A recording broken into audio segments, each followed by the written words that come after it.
Sega.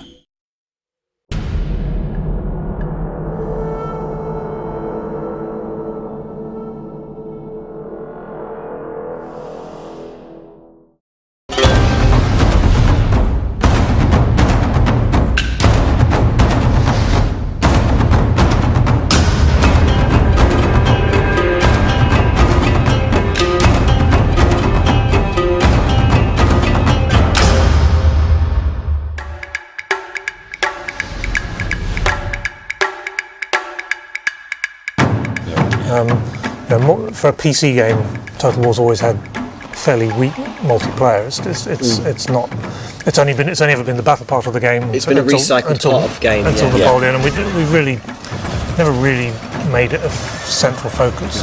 And this time we have. It's the first time it's actually the fourth part of the game. You know, yeah, it's like a whole new. Sorry, it's actually amazing fun as well. It has a longevity to it as well, which is not something we've had before. It's not just game modes multi-played. The whole character development, the whole progression through the Well, you do get to crush your enemies and see them from before, you don't you? That's the whole thing. Exactly, and you get to see your own glory increase as a result. And if you're on the network, you get to chortle at people later. True. And it is something that we're not sure about, you know, it's a totally brand new thing.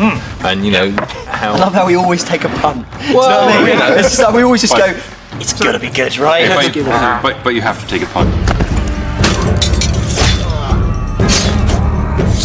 The first thing for us is we all know that the battles are fun, but they're 10 times more fun if there's context. Yes. So we have to give context. You have to give the player some reason to care about the precise details of the result, not just whether he wins or loses. The outcome, yeah. So it's how many men you lose and how. So not just pride. Yeah. So you need investment in those men. And some kind of long-term thing wrapped around those individual battles. Yeah. There's something very upsetting about seeing elite unit completely annihilated by a surprise attack. Unless it's their... Unless it's there, at which point it's a bit like scalping someone and being like, There's a difference between picking a random elite unit from a list that you'll have in a second battle against an elite unit you've earned. You've looked after them. And that you've looked after. You've watched their skill points. And if you lose them forever. It's like anything else. If you give them something for free, you don't value it as much as something you've earned. Exactly. So there's that kind of, over the course of time playing multiplayer, you get things and you work for them. Yeah, and you worked in the sense of, it's a very loose sense of the word work, but you put the time in and you've achieved it and you feel, yeah, that's cool, I've got X, I've got Y, I've now got a big choppy sword, that's really good. Talk about art. Art's good. Okay, Let's talk about art, baby. Yeah. Let's talk about cherry blossom. So with art, I mean, leaves. the whole way we started it was, long before we started the whole project, it was to take one of the artists and get him training how to do Japanese brush art. Yeah. Woodblock. Woodblock. Sorry, Yeah. not brush. So that's Roland McDonald. How long did it take? It took about 6 months. It's good stuff though. I mean, It is people have asked whether it's from museums, haven't they? Yeah, we've actually had we have had genuine inquiries from magazines and people asking if they're allowed to print it and they can get the museum can give them the rights, or the family that owns the art can give them the rights. And it's like, no, really, it's ours. And throughout the entire project, we're kind of taking this, the art department is taking quite a serious stance towards art, where we've got all of the departments are really producing by far the best work that they've produced for any Total War game. I think for future projects we'll keep on top of the art and art direction, because it's really quite a big selling point. We're loving doing it. It's the start of that period, I think. I really liked the sort of atmosphere and style of Shogun 1, and we'd not really got anything like that in any of the intervening games, and it was a chance to do art again. He's really doing Total War games on film before we've ever even heard of Total War, or some of us were born. If you haven't watched Seven Samurai, you haven't been paying attention. He's got thousands of guys. He's portraying different emotions. It's all that sort of Bran, isn't it, with the battle that's entirely silent until there's one gunshot and then the sound cuts in.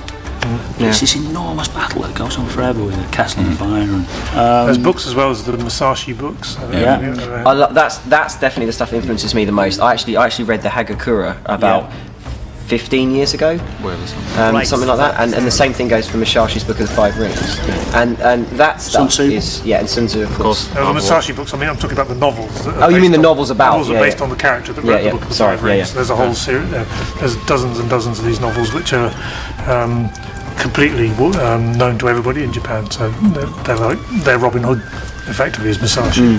Jack's got some on his desk. Yeah. Yes. And there's this. I can't remember the name Jack is of the officially website. the holder of the most geeky thing I've ever seen done at CA. Right now, this is seriously geeky? right. Okay, this is super geeky. Okay, we're a company full of guys who like board games and make games about historical warfare. Okay, so this really has to take a title. And Jack, I actually once saw him creating a unit on screen. This was actually for Napoleon. He was creating a unit on screen for Napoleon, and he said something like, "17th Hussars didn't have brass buttons on the top point of their uniforms. Expelliarmus!" And then deleted it. And I was like, I literally had to stop and tell him that was the most awesome piece of geek I've ever seen in my life. This is where Japaneseness in some way helps us out from a gameplay point of view. Craziness. Because when you've got all kinds of banners in the like we're saying before, you've got all the different Japanese banners. They're very UI focused. Yeah.